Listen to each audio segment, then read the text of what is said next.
Hi, and thanks for logging on to the Daily Dvar, and here's a brand new Halacha for you, and it's for Thursday, the 23rd day of April. Shout out to Yardin. Hello. Now let's go right to business. I want to remind you that it's going to be Rosh Chodesh starting on Thursday night going into Friday, and also all day on Friday night and Shabbos. 2-day Rosh Chodesh. Now, here's an important thing for you to note. As Rosh Chodesh hits, we're going to be in the middle part of the Sphira period, and during that time, I've told you that some people mourn during the first 33 days of Omer, and some people mourn during sort of the last 33 days of Omer.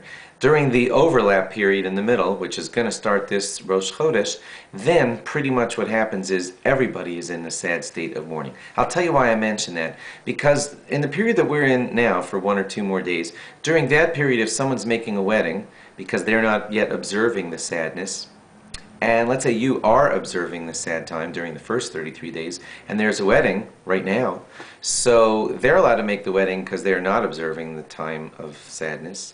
But they invite you, and let's say you are observing the time of sadness. So the law is, according to Rav Moshe Feinstein Zatzal, that you're allowed to go to that wedding and hear the music and dance and everything, because although you're keeping this period of sadness, they're not, and they're allowed to not be keeping it, and you're helping their mitzvah by dancing and, making the chassan and kala, the bride and groom, all happy and everything. And therefore, you could go to their wedding and celebrate even though you're in the sad time. This is not going to happen during the overlap time when everybody is observing the sadness and there are no Jewish weddings.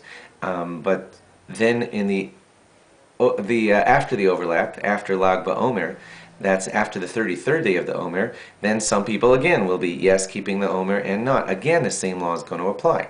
If you're invited to a wedding during that time for people who aren't keeping the sad time, and you are, again, during that overlap, after the overlap time, you'll be allowed to go to that wedding, hear the music and dance and everything because you're making the bride and groom happy. That's what Rav Moshe Feinstein Zatzal decided for us all. The only time this is not going to apply is starting on Rosh Chodesh during the approximately 2 or 3 weeks in the interim when everybody will not be making any Jewish weddings. Thanks for logging on. Have a very good Chodesh, and we'll give you more Rosh Chodesh laws starting tomorrow. Bye-bye.